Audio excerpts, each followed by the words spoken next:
যত রাসায়নিক আমরা কম দেব জমিতে, তত আমাদের ফসলের জন্য ভালো, মাটির জন্য ভালো, পরিবেশের জন্য ভালো।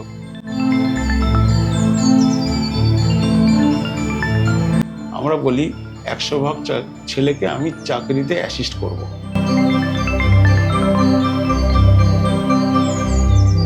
স্টুডেন্টদের প্র্যাকটিক্যাল কিভাবে করানো হয়?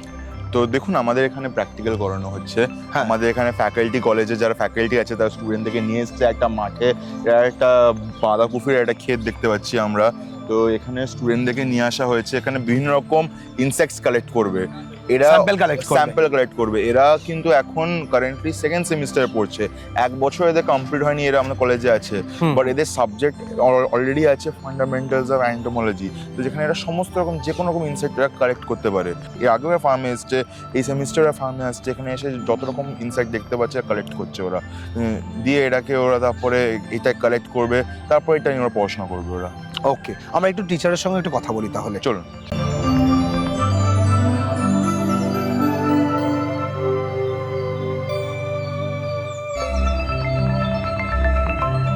যে কোনো ব্যবসা করার আগে অবশ্যই সেটা যাচাই করে নেবেন, কারণ প্রত্যেকটি ব্যবসা ঝুঁকি সাপেক্ষ। We can go for the harmful insects and beneficial insects. যখন আমরা পোকা কালেকশন করছি, মাঠ থেকে সংগ্রহ করছি, সেখানে কিন্তু আমরা 2 ধরনের পোকাই পেতে পারি। এক ধরনের পোকা হচ্ছে বন্ধু পোকা, আর এক ধরনের শত্রু পোকা। তো বন্ধু পোকা, শত্রু পোকা দুটোই আমাদের কিন্তু চেনাটা দরকার, because harmful insects damage the crop and beneficial insects is benefit the crop. How they benefit the crop? Beneficial insects যারা বন্ধু পোকা আমরা বলছি, তারা কি করছে? শত্রু পোকাদের খেয়ে নিচ্ছে। আর শত্রু পোকারা কি করছে? শত্রু পোকারা ফসলের ক্ষতি করছে। তো আমরা কালেকশনটা এজন্যই করব যে in a particular area we can get the diversity of insects, what type of insects are there, and based on that, তার উপরে কিন্তু বেস করে আমরা চাষিদেরকে বলবো যে কীটনাশক জমিতে দেওয়া দরকার কি না। এবং প্রেজেন্স অফ বেনিফিশিয়াল ইনসেক্টস এটা কিন্তু একটা ইন্ডিকেশন করে জমির what is the position, what is the health of the field. যদি আমরা দেখি যে মাঠে বন্ধু পোকার সংখ্যাটা বেশি, ইট indicates the field condition is very good. So less application of chemical insecticide, যত রাসায়নিক আমরা কম দেব জমিতে, তত আমাদের ফসলের জন্য ভালো, মাটির জন্য ভালো, পরিবেশের জন্য ভালো। এটা আমাদের সকলেরই জানা। যে তা সত্ত্বেও আমাদের দেখতে হবে, যেহেতু আমরা চাষির জমিতে আছি, তো এখানে কতটা পরিমাণ কৃষি বিষ আমরা দিচ্ছি সেটা কিন্তু আমাদের নির্ণয় করা উচিত। এবং তার জন্যই কিন্তু আমরা এখানে কালেকশন অফ ইনসেক্টসটা করব। যদি আমরা দেখি বেনিফিশিয়াল ইনসেক্টসের সংখ্যাটা বেশি, তাহলে আমরা বুঝবো যে এখানে কৃষি বিষ কম দেওয়া হয়েছে। আর যদি এখানে দেখি বেনিফিশিয়ালের সংখ্যা কম, তাহলে বুঝবো কৃষি বিষ বেশি দেওয়া হয়েছে। এবং একইভাবে যত কৃষি বিষ বেশি দেওয়া হবে, একটা সময়ের পরে কিন্তু আমরা দেখব যারা ফসলের ক্ষতিকর পোকা, তারা কিন্তু একটা সময় পরে তাদের কন্ট্রোল করা যাচ্ছে না। কেন? কারণটা হচ্ছে তারা রেজিস্ট্যান্স পাওয়ারটা ডেভেলপ করেছে। কারণ আমি আগেই বলেছি এটা ফার্মার্স ল্যান্ড। তো ফার্মার্স ল্যান্ডে অনেক সময় কি হয়, ইনসেক্ট পেতে আমাদের একটু সমস্যা হয়, কারণ তারা অলরেডি ইনসেক্টিসাইড দিয়েছে। এখানে ইনসেক্ট পাওয়াটা একটু কঠিন, কারণ তারা যেহেতু তাদের কি দরকার, তাদের মেন দরকার ফসলের ইল্ড। তো তার জন্য তারা ইনসেক্টিসাইড দেবেই। তো ইনসেক্টিসাইড দেওয়ার মেন কারণ টু কিল দ্য ইনসেক্ট। সেখানে পোকা পাওয়াটা আমাদের একটু টাইম কনজিউমিং ব্যাপার, কিন্তু আমরা পাবো। আমরা প্রত্যেকটা গাছই কিন্তু ভালো করে দেখব, ঠিক আছে?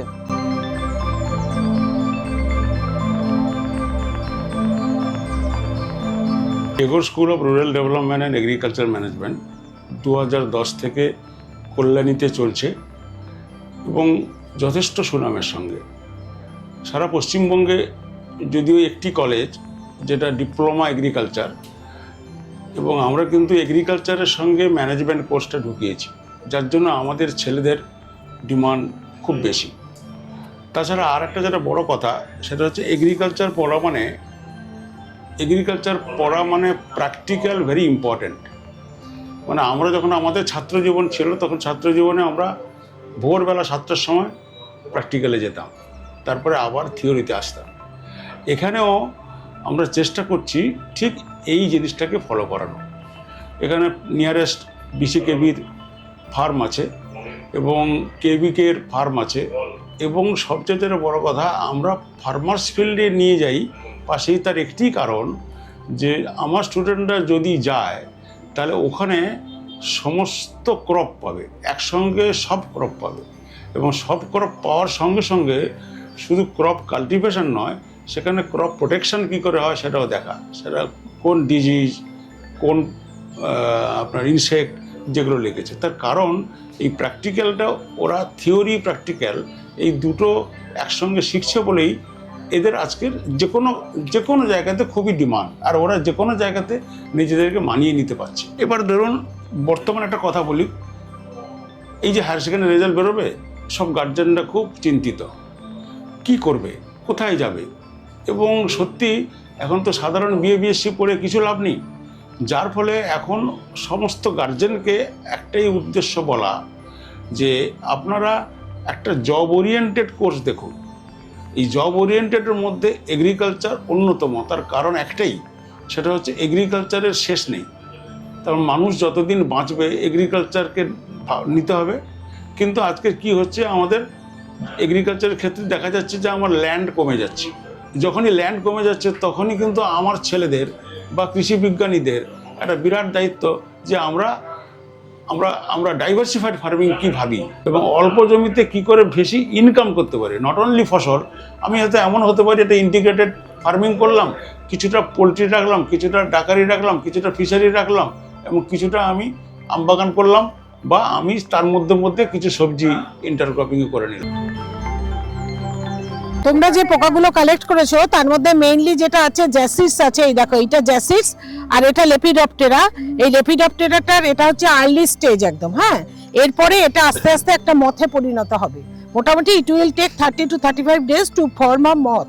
হ্যাঁ, মথে হবে। সবুজ সবুজ যত দেখছো এগুলো সব লেপিডপ্টেরান, বা বাংলাতে যেগুলোকে বলে লেদা পোকা, আর এগুলোকে বলে জাপ পোকা। বুঝতে পেরেছো তো? হ্যাঁ, এগুলো হচ্ছে জাপ পোকা আর এগুলো হচ্ছে লেদা পোকা। তো মেইনলি এই বাঁধাকপিতে লেপিডপ্টেরান পেস্টটা সাংঘাতিকভাবে হয় এবং এটা কি করে, পাতাকে কুড়ে কুড়ে কুড়ে কুড়ে একদম খেয়ে নেয় আর কি। আর এই যে জ্যাসিডস যেটা আছে না, এই জ্যাসিডস কি করে, হ্যাঁ জ্যাসিডস কি করে, ভাইরাস বহন করে নিয়ে আসে। এগুলো ভাইরাল রোগ করে। এর আগে আমি তোমাদের ক্লাসে পড়িয়েছি, দেখবে অ্যাফিড, জ্যাসিডস, লিফ হপার সমস্ত কিছু কি করে, ভাইরাসগুলোকে বহন করে ভেক্টরের কাজ করে। ভেক্টরের কাজ করে এসে অন্য রোগের সৃষ্টি করে আর কি। তো এইখানেও দেখো একটা পাতা রয়েছে, সেই পাতাতে দেখো এগুলো কতগুলো স্পট দেখা যাচ্ছে, ঠিক আছে। যদিও এগুলো পোকার মধ্যে পড়ছে, এগুলো ডিজিজের মধ্যে পড়ছে।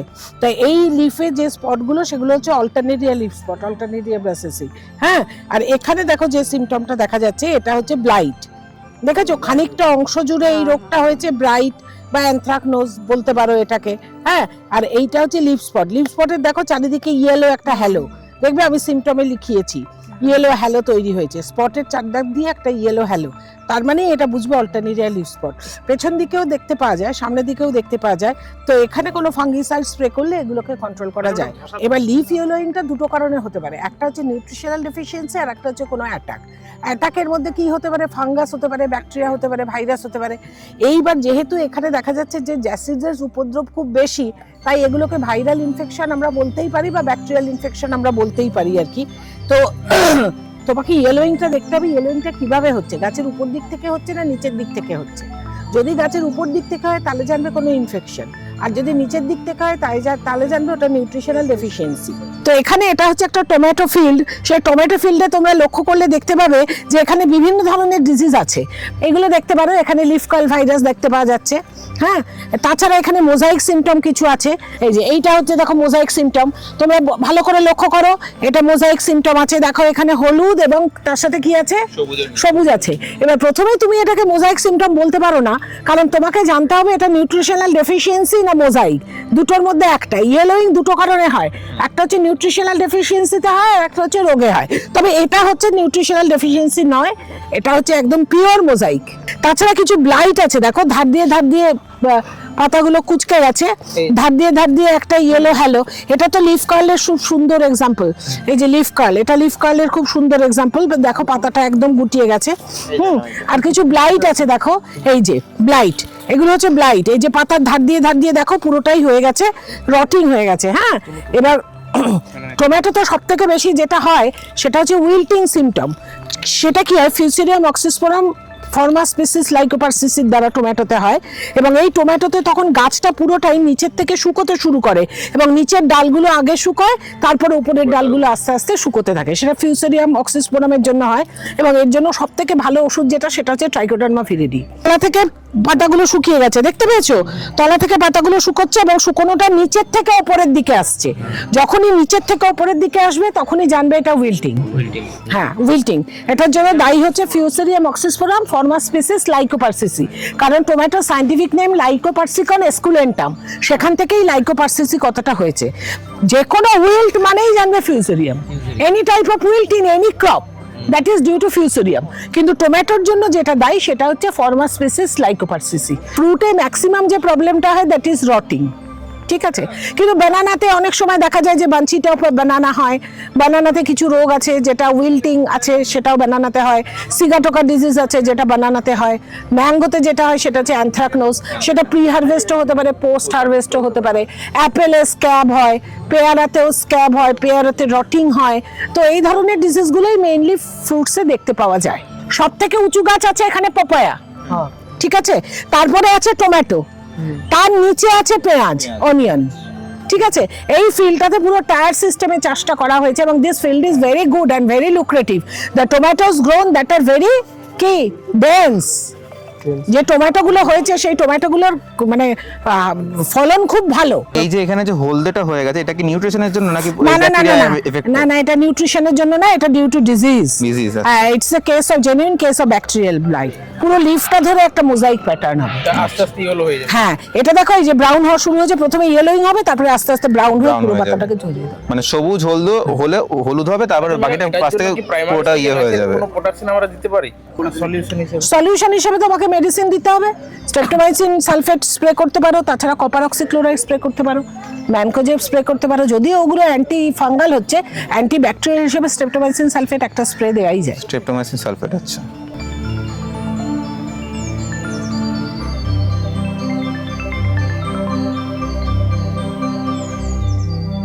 আমার কলেজের মূলধন হচ্ছে আমার ফ্যাকাল্টি। আমার ফ্যাকাল্টি খুবই স্ট্রং, মানে এবং আমরা ফ্যাকাল্টি যখন আমরা নিই, আমরা দেখেই নিই যে ফ্যাকাল্টিরা এটা পড়তে পারে। দেখুন আজকের এগ্রিকালচার পড়তে গেলে সায়েন্স লাগে। আমরা বলছি যে ঠিক আছে, শুধু সায়েন্স কেন, আর্টসের ছেলেরা আসুক। তবে হ্যাঁ, আর্টসের ছেলেরা যেহেতু এগ্রিকালচার বা সায়েন্স তাদের একেবারে ব্যাকগ্রাউন্ড নেই, আমরা যার জন্য ফার্স্ট সেমিস্টারে তাদেরকে আমরা বায়োলজি এবং কেমিস্ট্রি কিছুটা ব্রিজ কোর্স করিয়ে নিচ্ছি, যাতে করে একটু আইডিয়া হয়, তারপরে বাকিটা ওরা পড়তে পারে।